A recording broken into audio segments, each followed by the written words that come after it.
ایک دیہاتی نے گارے کی مٹی سے اپنا گھر بنایا۔ گھر میں اس نے چھوٹی سی 7 مصلوں کی مسجد بھی بنائی، کیونکہ اس کے 7 بیٹے تھے۔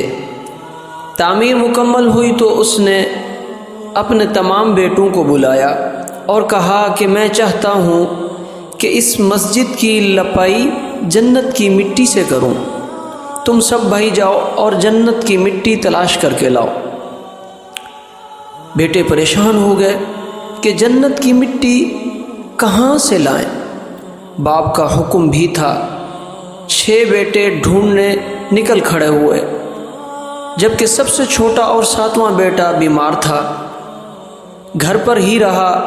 بھائی شام کو تھکے ہارے خالی ہاتھ تو کیا دیکھتے ہیں، چھوٹا بھائی بوری میں مٹی بھر کے بیٹھا ہے۔ باپ نے پوچھا کہ اے بیٹا، گھر بیٹھے تجھے جنت کی مٹی کہاں سے مل گئی؟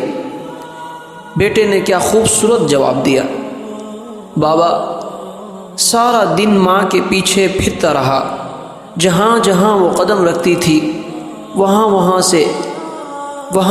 سے مٹی اٹھا اٹھا کر جمع کرتا رہا، یہ وہی مٹی ہے۔